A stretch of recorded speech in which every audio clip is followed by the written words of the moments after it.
We're Stapleton. Yeah. Good morning. Welcome to Culturati. I hope you all had a beautiful sunny walk over this morning from Brazos Hall. You don't live in Austin. We do have this weather most of the year, except for July and August. It's never hot. Never hot here. We could go with that, Mr. Mayor.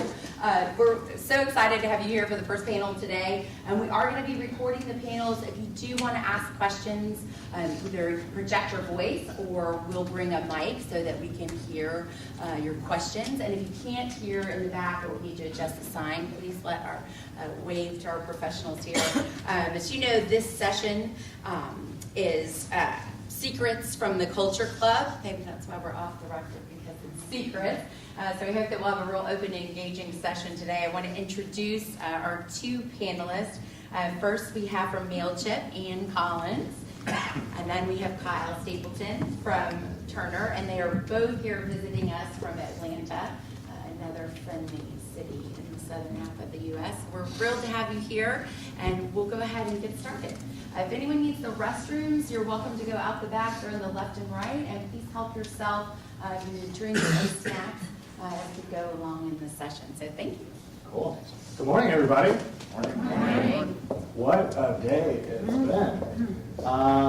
So, like she said, I'm Kyle Stapleton. I'm from Turner. This is Aynn Collins from MailChimp. Let's talk about why we're in a booth, for starters. Because it looks like we're about to do a routine from Death of Salesman. So I'm the manager of culture and experience for Turner Studios, and I'm the first full-time dedicated culture-focused hire at Turner. And you guys conversely have Almost 800 employees. how many people on your culture? On my culture team, we have 40. That includes HR and benefits. So, in a luxury position that I hope to be in one day. When I started my job, there was no one within Turner, and to my knowledge, not really many people in Atlanta focus on culture all the time. It's a relatively new phenomenon, right, to be able to do that. So I sought out Aynn and her boss, Marty, the Chief Culture Officer, to just say, tell me your war stories. Tell me what you're doing. You guys are the gold standard to me. Share all your secrets. Let me steal them. And we've been meeting pretty much monthly for a little while now. So we're going to do what we do anyway. Sit over coffee, fake coffee at the Steiner. I've had too much coffee. Yeah, we're over-caffeinated. We're over-caffeinated cultures, I would say. For sure. So just listen in and pepper us with any questions. We're happy to have you here in the booth with us. Yeah, we're going to try to emulate what we do naturally, so which sometimes is laughing and sometimes we're like, but I just wanted to also say I'm Aynn Collins, I'm the Director of Talent Strategy at MailChimp. At MailChimp, that means I manage employer brand and employee experience. So obviously the employer brand, how we want potential employees to authentically see MailChimp, and that's a key word. Like, we don't want to put out a false brand. We want people to get here and be surprised that it's even better than they thought. And our employees are going to hold us to that brand, and they do. So if we put a picture up on our website that they don't feel authentically represents us, from diversity and inclusion or however you want to look at it, I hear about it. So that's about half of my job. The other is managing the employee experience from the time you onboard. We have an amazing onboarding group. We actually call it employee integrations, all the way to you're a happy alumni leaving as a better version of yourself. So those are the things I work on now. I started at MailChimp 5 years ago when we were 150 employees and we did not have a recruiting function. So I built a recruiting practice, did that for 3 years, and then my boss, Marty, who he just mentioned, was like, I need you to be creative and do like deep thought work. So that's what I've been doing for the past 2 years. And I just have to say, Kyle's been a great, just a great introduction to me. Marty introduced him and said, you're going to love this guy, Kyle. Like, he has passion about employees and experience like you do. And I always think, like, Kyle's the guy, if I decided to move on, I'd be like, you need my job at MailChimp. So let's keep it up. Hell yeah. Yeah? And I also love that, you know, I shouldn't age myself. There's like 2 decades between us, and we're coming at our company cultures a little bit differently. He's coming into a company that's, what, almost 50 years old? 50 years old, Yeah. started in 1970. And I'm almost 50 years old coming to a company where the average age is 31. So we're looking at things very differently, and hopefully that'll come out in our conversation. Cool. So we're about 2 years into our respective roles that we're in now. You touched on what it is you do. Mine's sort of similar to yours in the way that we are kind of a design thinking layer over all parts of the employee life cycle, which is a great place to be in, right? Somebody just thinking about it all the time. But when people hear your title and they're like, what does that mean?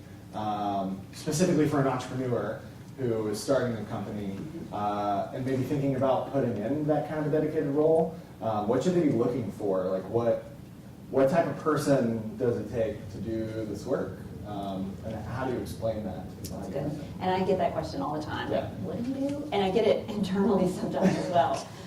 Because what would you say you do here? Yeah. Well, I mentioned that before. I'm, sort of defining the employer brand and then the employee experience to be true to that brand we put out.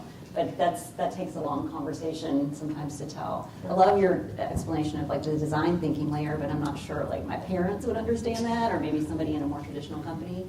What would it take to do this job? I think both of you, neither of us come from a traditional HR experience in terms of like, I'm not a member of SHRM. I didn't like do the whole benefits manager side of things. I'm not big on compliance. I have peers that do that for me. Yeah, that's not mine. The beginning of my career was recruiting, and it was technical and creative recruiting. And MailChimp happens to be a very technically creative company. So I think it takes somebody that can look at that holistically and understands the business implication of that, not just that we want to be a great place to work. That to me, but it's not an easy explanation. I think you have to explain it differently to everybody from where they're coming from. Yeah, I think it is different for culture, certainly for the vision of the CEO starting a company. But I think rule number one is, as we've both found, is if it's a business goal to have a visionary culture, to do something different, to differentiate yourself, you have to invest real business resources in it. Yeah. So the luxury that we have of being a dedicated resource, just focusing on the culture all the time, is so different than like being on a committee, being on the culture committee or the wellness committee, or you have your whole day job as like head of operations or head of product or whatever. You can't wear those hats super, super well. More talented people than me certainly can, but I think just starting there, like all good entrepreneurs know, like it's great to hire a number two who can do, right? It's like non-negotiable to hire an operational chief of staff type of person, but I think second or third hire should be a people-focused person, a people environment, focusing on that all the time. I actually heard an on NPR the other day that people are thinking so much about diversity, inclusion, and employee experience that one entrepreneur said he's at 20 employees, and when he's at 30, he wants to find that person, a lot like us, who could wear a lot of hats and then focus in as the company grows. So I don't know if that was a good number or not. It felt interesting to me because I joined at 150. But I'm kind of surprised there wasn't an implosion of cultural things before then. But you and I have also talked a bit about, and I think this is in line with what you're asking me, like even why hire somebody, like, and I think we've got different approaches at looking at this. So one of the reasons I was able to move into this talent strategy role is something I've always noticed about MailChimp is the culture's amazing, but nobody when I got there could explain why. Yep. So when I came in recruiting-wise, besides the great office space and the product is really whimsical, people love to use the product, and we have this great goal of empowering small businesses, but what were the types of people we need to be hiring? So one of my original roles, and this was when I was recruiting at the same time, is helping define values for the company, because they'd never done that before. They were just naturally doing the right things. So we did that kind of retroactively, and we've recently done that again with why do people come to MailChimp and stay at MailChimp? Yeah. And I think that was something that was really unique about MailChimp. It just grew really fast without necessarily this vision from our founders to be a 1,000+ company at this point. So it's a unique situation. And you, I mean, I think your explanation of how you came to Turner and why they hired you is an interesting story as well. So for those of you who don't know anything about Turner Broadcasting, it's the home of TBS, TNT, Cartoon Network, Adult Swim, beloved network brands with shows that people really like. And it's hard to differentiate yourself in that marketplace, especially where it's just about the content, the shows, less than the network brands. But we share a commonality in that we have eccentric, driven founders, people that definitely march to the beat of their own drum. Ben and Dan for you, and Ted Turner for us. And so for us, it's less about making TV than what Ted did, which is reimagining TV. So everything is about reimagining. It's not about just making great TV. That's not enough. There's a whole other element that we try to find in people. It's not about the technical skills. It's not about creative, ideative abilities. It's about what we call a maverick spirit. And we lost our way with that. So I haven't been there a super long time, but I'm from Atlanta and have tracked the journey of Turner because I've grown up a big fan of Ted. He owned the Braves. You know, if you're from Atlanta, Ted's an Atlanta guy. And as there were mergers and acquisitions and the direction of the company changed and the priorities changed, we kind of had to have a get back to our roots moment in the hero's journey. And it was like, oh, well, why did we start this company in the first place? Because it had never really been articulated, because Ted was always such a great mouthy North Star. You just kind of went where Ted was going. And he was out to reimagine TV. He was out to create things that had never been done or seen before in the space. So with the landscape of our industry changing so dramatically and the power back in the hands of the fans for the first time really ever in the history of the TV business, that's kind of what we're looking for, is people that go against the grain. So from a recruiting perspective, from a development perspective, from a rallying your team's perspective, it's about finding that spirit of digging a little deeper, pushing to the next thing. And so, kind of like you, ours was retroactive and on a much longer timeline, I guess. But I feel glad that we're kind of digging up that nugget now finally. And I don't think you can function without it. No. It sounds like you're doing what all of us need to do. It's aligning the business purpose with. Absolutely, Yeah. Absolutely. And I think that's probably at the core of our jobs, is thinking like the CEO, right? Right. But I think in any good culture, you're empowering all of your people to do that, right? Sure. Think about how's this going to move the needle? How's this going to get us toward that North Star? Well, that leads me to this question, which we've talked about before, but it's good to bring up all the time. What does it take? You just said thinking like the CEO is part of what it takes to do this job. What else would you say is important in doing a job like we do? So again, you compare it to your COO, to your number two in a startup, and that person is focused on like, how can we improve the processes? How can we drive the bottom line? How can we make ourselves more efficient and do what we do the best we possibly can? I think that internalization is really important, right? Like this is the kind of stuff that just keeps you and me up at night anyway, thinking about people's experiences and how going to work makes them feel, and just the human experience of being a person with a job. And honestly, growing up a little at odds with the idea of capitalism and having to go to a job every day, and like, what does that even mean?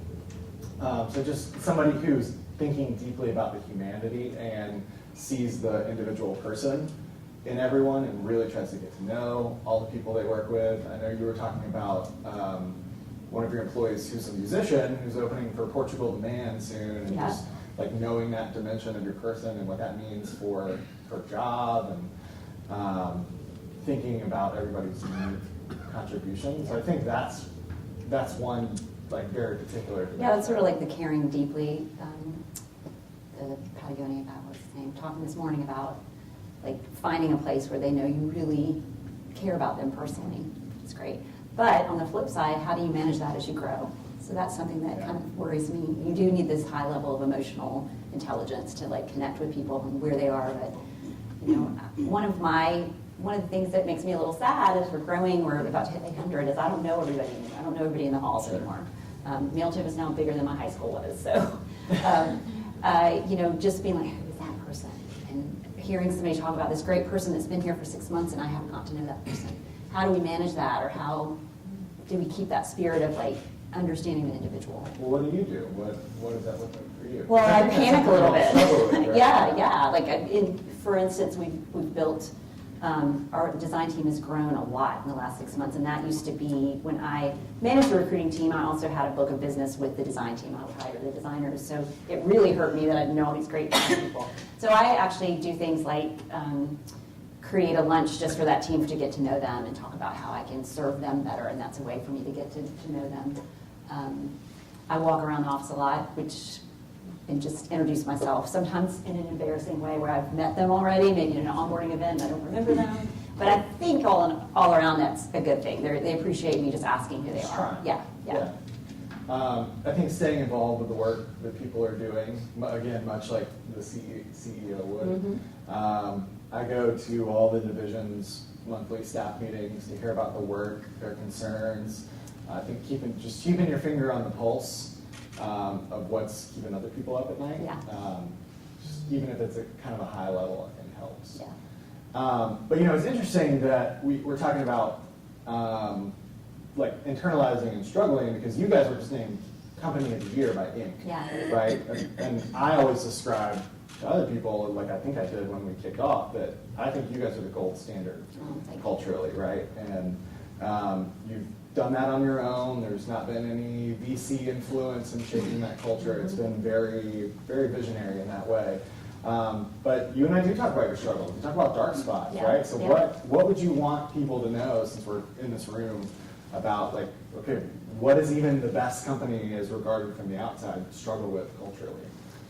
A lot. I think there's that fear of like, how do you keep this level up? So our employee engagement scores are crazy. They're like 92.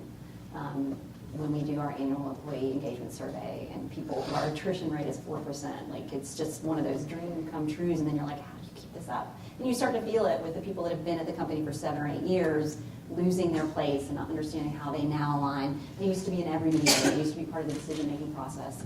Like, how do you manage that and not let them feel not appreciated, but also help them just find their place again with the company at this stage? That's something I work a lot with.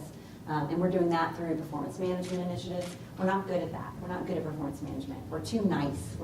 Sometimes if we get a little nasty gram on Glassdoor, it's MailChimp is a company that's too nice, and they don't tell it like it is sometimes, and that can hurt the culture. So we're really working hard on, everybody's reading Radical Candor on the senior leadership team. We have Kim Scott coming in to talk to us. We're really working hard at that.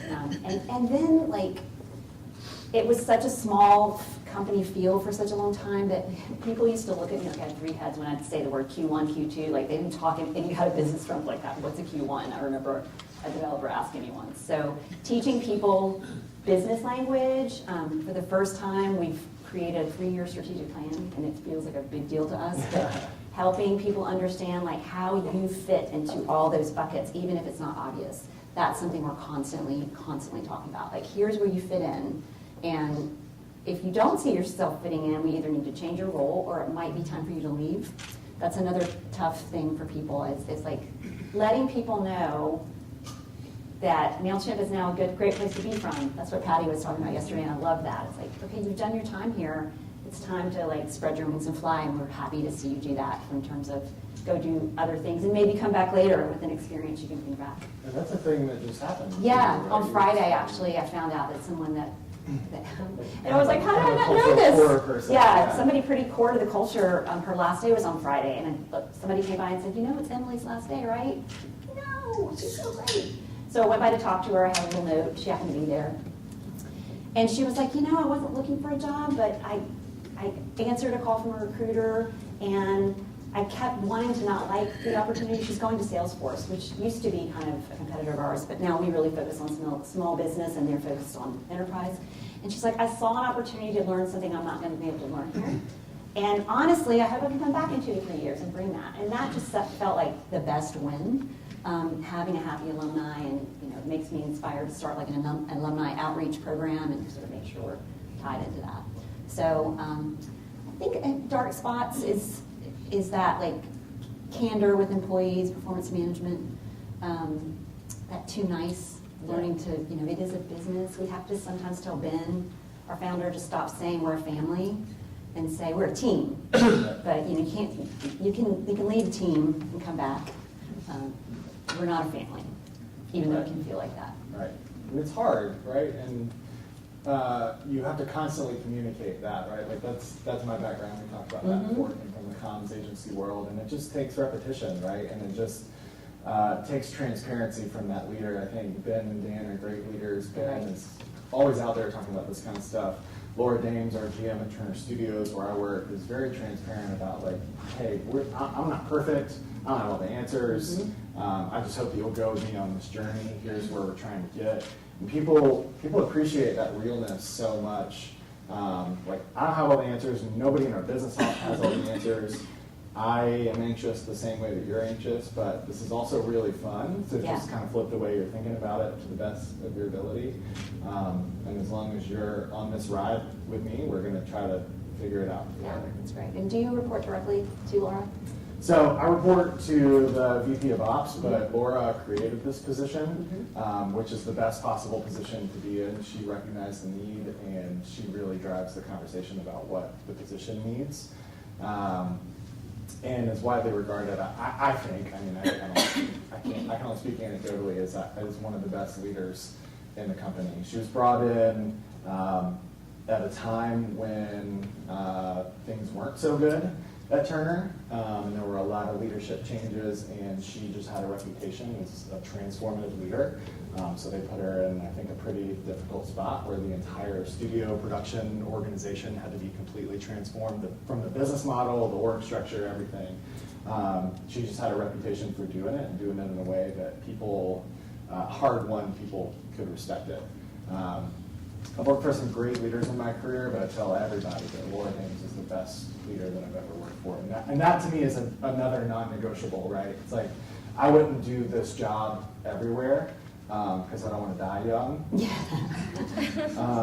And rule number one, I think other than the dedicated, like getting to be a dedicated resource, is working for a leader who gets it.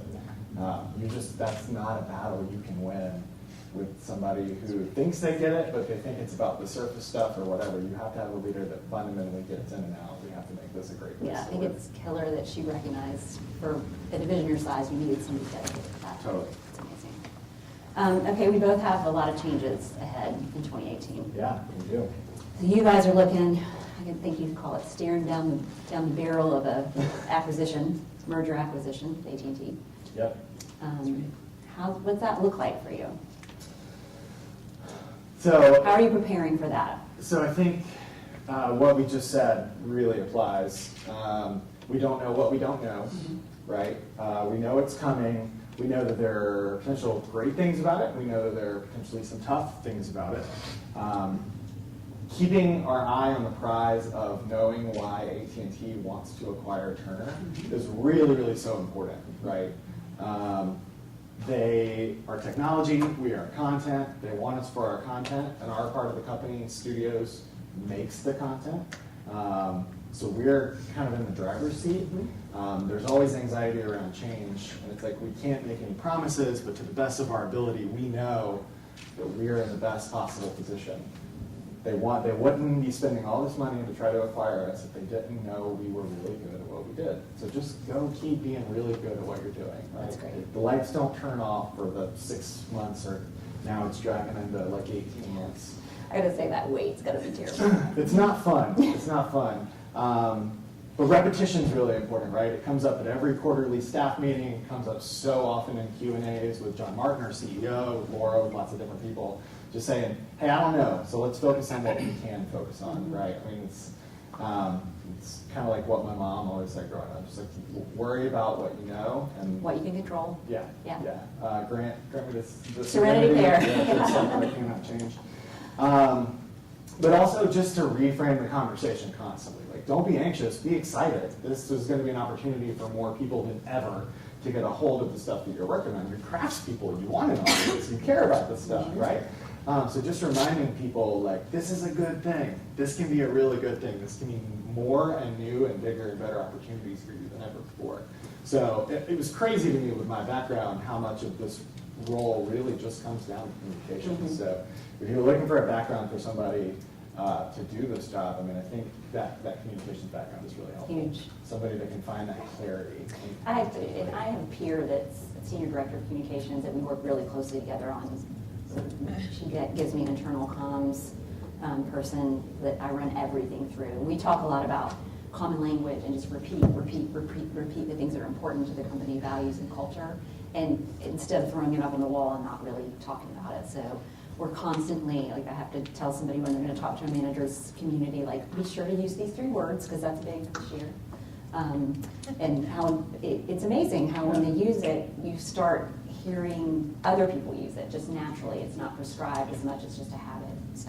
So you're changing a lot, but you also have been kind of against the grain from a talent perspective from the beginning. And you have that 4% attrition rate. Yeah. So how do you attract and retain diverse, different, against the grain talent? Like, what's that secret sauce been for you guys?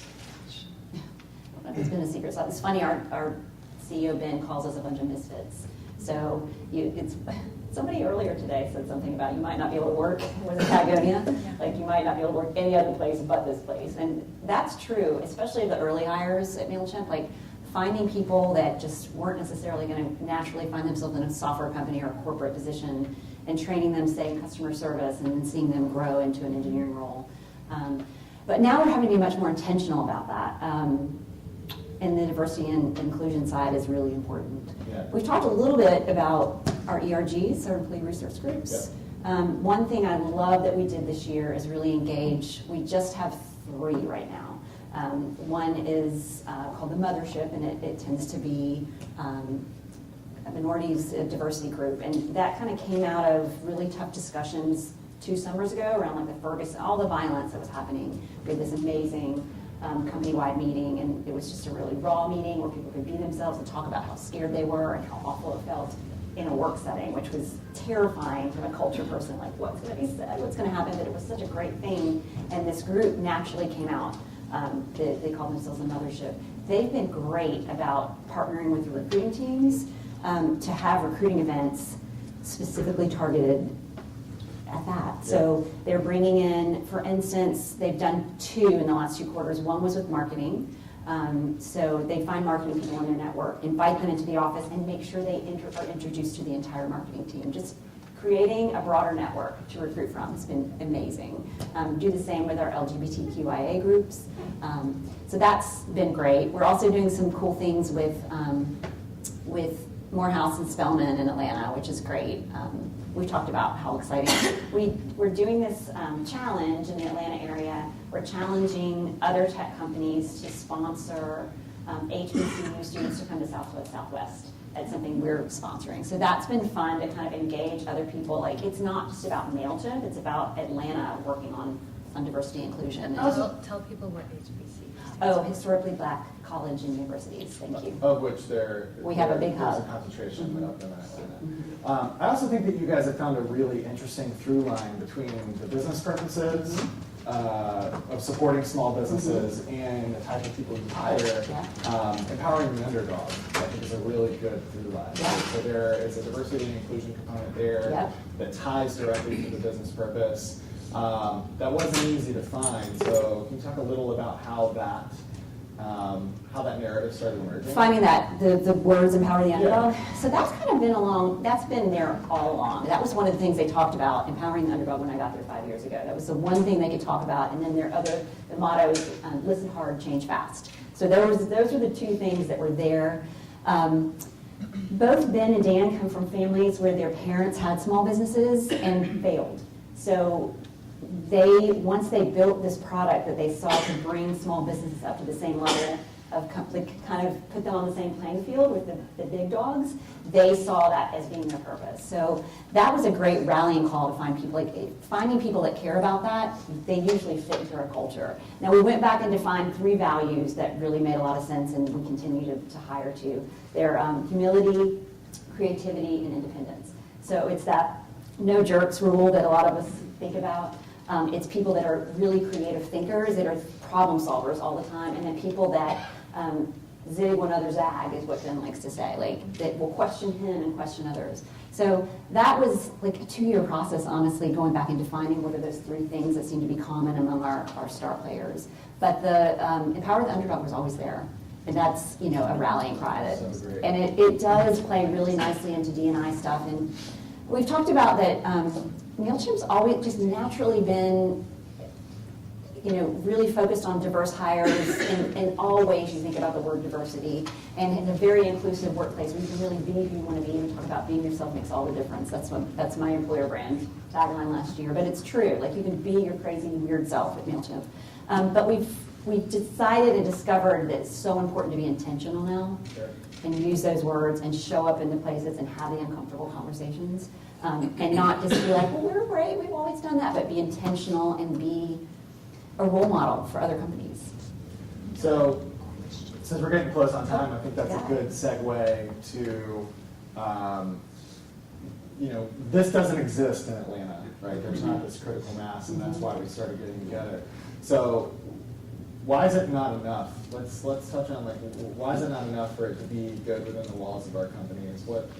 What's the next step? Culture in general, not just The TNI. culture of Atlanta. I think we feel a shared sense of responsibility for making Atlanta a better place to live and work. And why do we do that through our companies and not through some other vehicle? Well, I think you and I talk about this all the time. Like, have always been just I went to Emory, I've been there my whole adult life. Like, Atlanta's a great place to live and work. And it has great technical talent, some of the best universities in the country. And you can own a house and have a great lifestyle. It's a green space, it's a great place to work, and really frustrated my entire adult life when I've been in other cities and I'm like, Atlanta, the only place to have tech and creative culture is in Silicon Valley, San Francisco, or New York. And we see that's not true. I feel like we have to compete with y'all a little bit on that. But so I feel like it's not just for MailChimp, but this sense of loyalty to Atlanta. Like, the more places we can make great places to work or to be from in Atlanta, the better it is for us all from a talent acquisition perspective. And quality of life. And quality of life, yeah. So, Atlanta's all a buzz right now, and Austin probably is too, about Amazon, HQ2. Where is it going to go? And, that's probably going to be a great thing for whatever city gets it, but I might be more excited about smaller HQs coming that have a really, that we can all connect, like we're connecting here or you're connecting here, to just build up better. Can you help me with the words here? Like, There's without getting all cosmic consciousness on everyone. Yeah.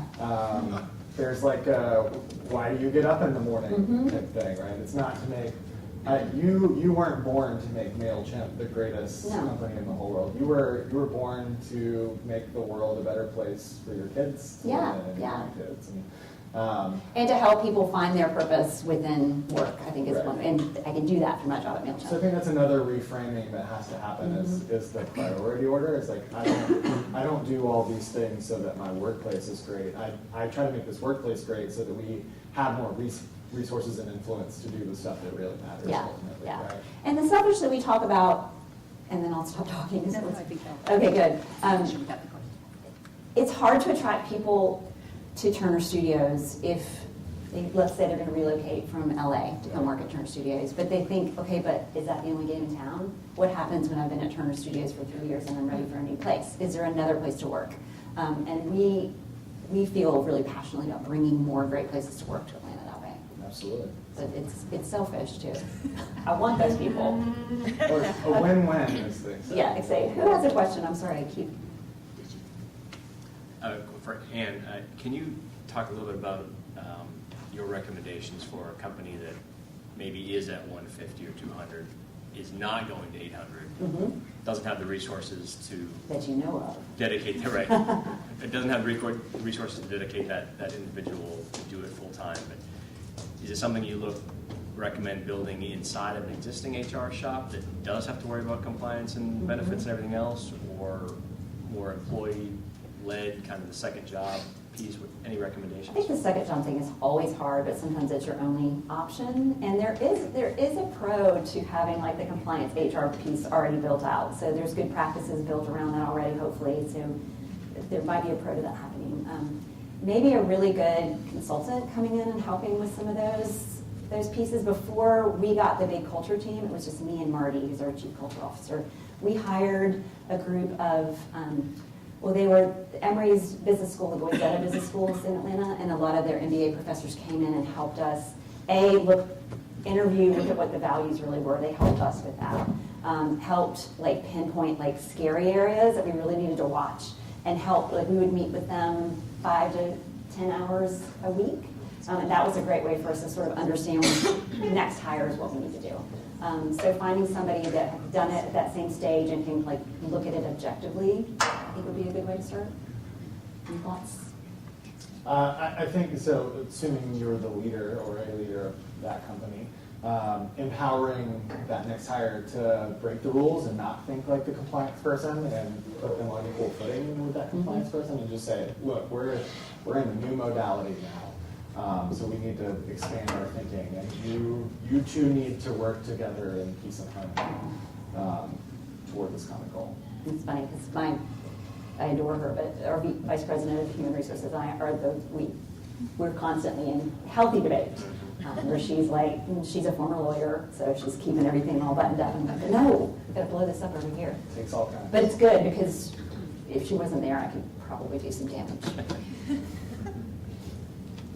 I'm curious about, I mean, obviously, when the size of your company, you do these surveys for measuring culture. We keep hearing about how do you measure culture?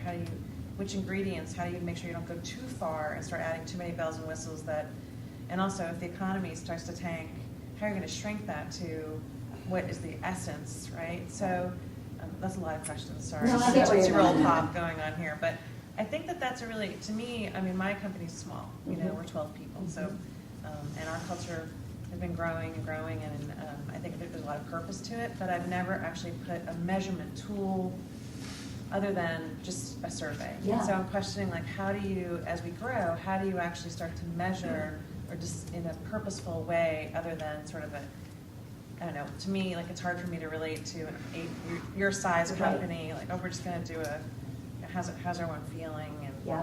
I can look at, you know, who's leaving and going and coming and going, but, So I think you can do that without formal surveys as well, like Of just course. making sure. I'm really tied up in performance management practices right now, and just Yeah.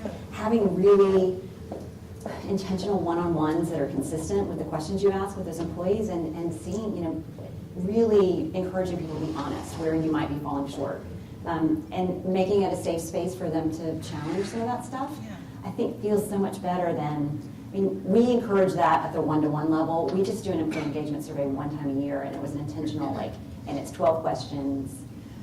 You know, one of them is a employer net promoter score, and the rest are things like, my manager cares deeply about my work.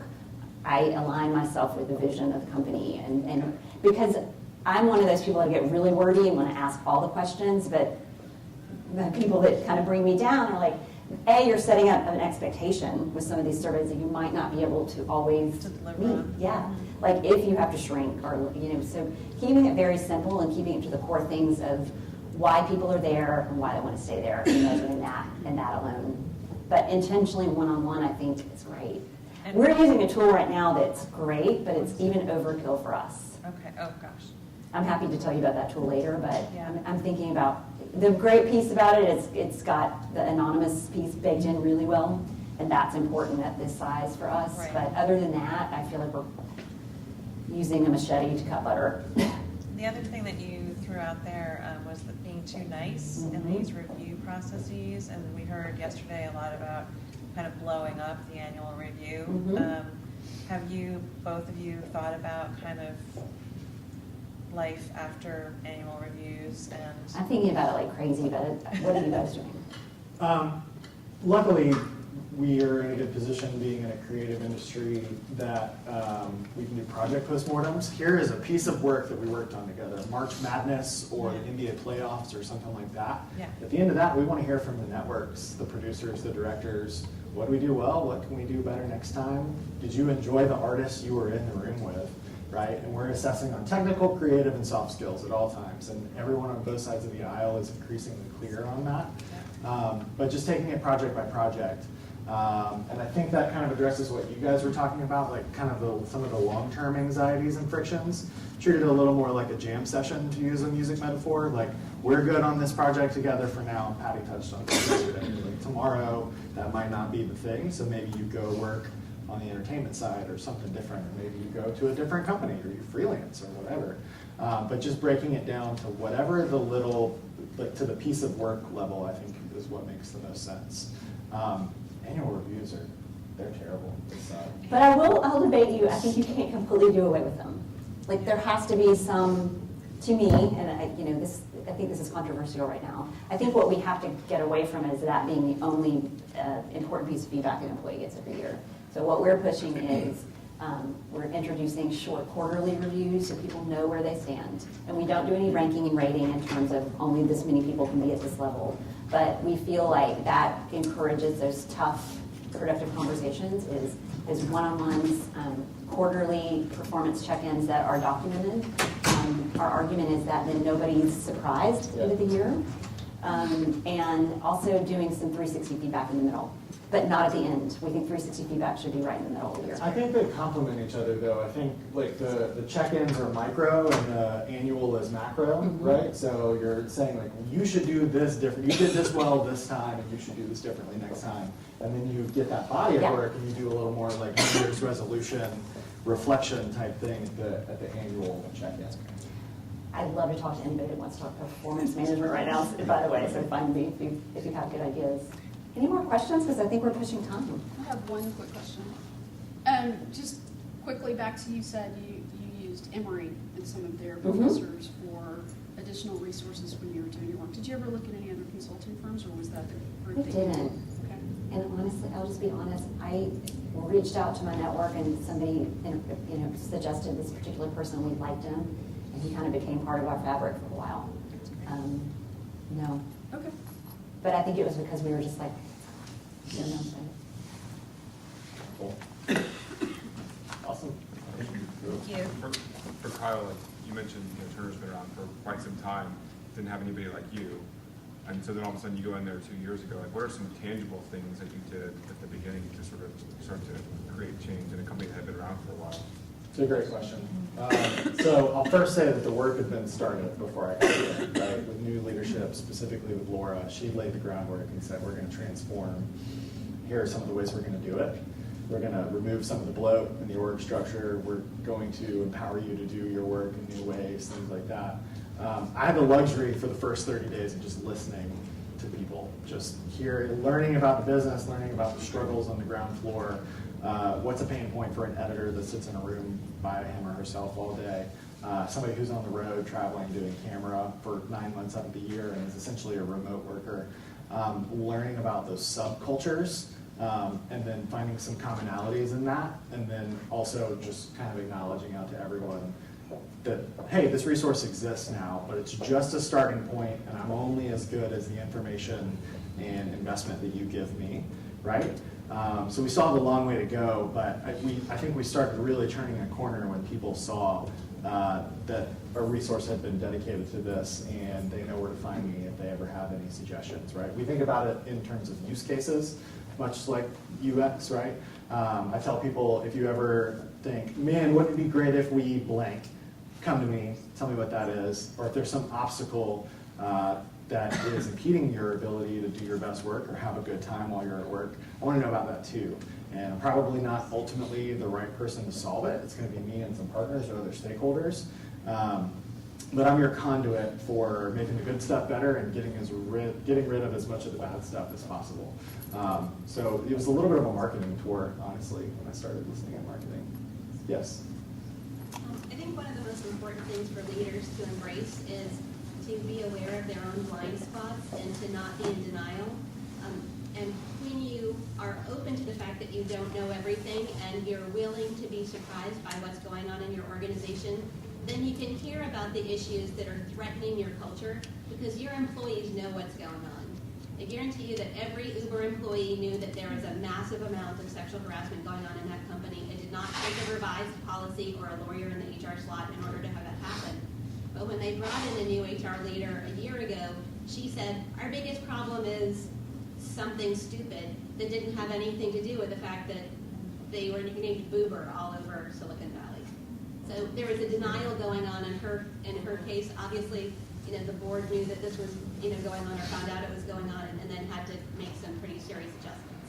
So I think that the the denial that something could be happening can be addressed by actually asking your employees open questions and finding out, what would they change if they could, you know? That's such a good point, and I'm excited to see Claire Lou's talk later. Know Your Company. She was at dinner with me last night, and she has some amazing ideas. But that's what we did with these consultants.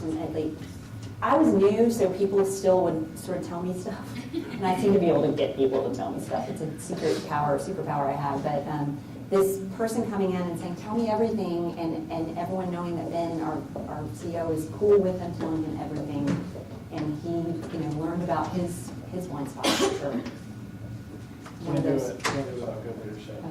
And since we have to close, I think that's a great place. Thank you guys so much for being here. We appreciate it. Yes.